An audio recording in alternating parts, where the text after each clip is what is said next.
Hello everyone, welcome to mister G finance. இன்றைக்கி நம்ம இந்த வீடியோவில் என்ன பார்க்குறோன்னு பார்த்தீங்கன்னா, நம்ம அப்ஸ்டாக்ஸ் ஆப்பில் கோல்டு இடிஎஃப்ஸில் எப்படி இன்வெஸ்ட் பண்ணுறது அப்படின்னு சொல்லி தான் பார்க்குறோம். இது ரொம்ப சிம்பிள் தான். நீங்கள் ஆப் ஓப்பன் பண்ணியிருந்தீங்க அப்படின்னா மை லிஸ்ட்டில் ஹோம் பேஜில் இருப்பீங்க, சரியா? ஸோ நீங்கள் என்ன பண்ணுங்கன்னா, கீழே 5 ஆப்ஷன் இருக்கும். 4வதாக டிஸ்கவர் இருக்கும். டிஸ்கவர் போயிருங்க.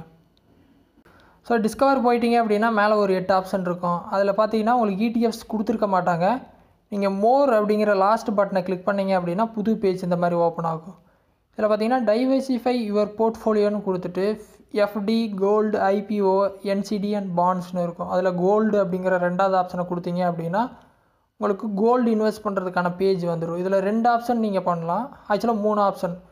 ஒன்று கோல்டு இடிஎஃப், இன்னொன்று கோல்டு மியூச்சுவல் ஃபண்ட்ஸ், இன்னொன்று பார்த்தீங்கன்னா சாவரின் கோல்டு பாண்ட்ஸில் இன்வெஸ்ட் பண்ணலாம். ஓகே, இந்த 3 ஆப்ஷன் இருக்குது. ஆனால் கரண்ட்லி பாண்ட்ஸ் நாட் அவைலபிள். ஓகேவா? ஸோ இடிஎஃப்ஸில் இன்வெஸ்ட் பண்ணுறது சிம்பிள். கோல்டு இடிஎஃப்ஸ் டாப் 2 கொடுத்துருக்காங்க. நீங்கள் வியூ ஃபுல் லிஸ்ட் கொடுத்தீங்க அப்படின்னா மற்ற இடிஎஃப்ஸ் எல்லாமே உங்கள் ஸ்க்ரீனில் வந்துடும். ஏன்னா நிறைய கம்பெனிஸ் வந்து கோல்டு இடிஎஃப் வந்து கொடுக்குறாங்க. நீங்கள் டேரெக்டாக பார்த்தீங்கன்னா என்எஸ்சியில் ஒரு கோல்டு பீஸ் வந்து ஓடிட்டுருக்கு. பார்த்தீங்கன்னா தெரியும், என்எஸ்சி கோல்டு பீஸ் அப்படின்னு கொடுத்துருக்கு. அந்த கோல்டு பீஸை கிளிக் பண்ணுங்கள். ஓகேவா? ஸோ அந்த மாதிரி வந்துடும். ஸோ அந்த கோல்டு பீஸில் இன்வெஸ்ட் பண்ணுறது சிம்பிள். எப்பயும் போல் ஸ்டாக்கை பை பண்ணி சேல் பண்ணுறீங்களே அதே மெத்தட். மியூச்சுவல் ஃபண்ட்ஸை விட சார்ஜஸும் கம்மி தான்.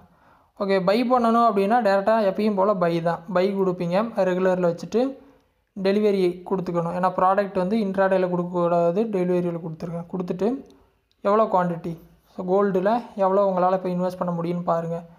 72 ரூபாவில் இருக்குது.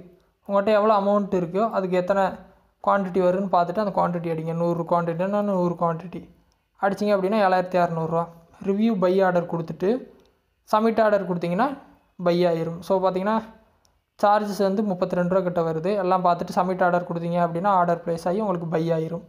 ஸோ பை ஆயிடுச்சுன்னா எப்பயும் போல் இந்த கோல்டு போர்ட்ஃபோலியோவில் செக் பண்ணிக்கலாம். நீங்கள் நார்மலாக எக்ஸ்ப்ளோரில் எல்லாம் பண்ணியிருப்பீங்க. மேலே பார்த்தீங்கன்னா போர்ட்ஃபோலியோ அப்படிங்கிற ஆப்ஷன் இருக்கும்.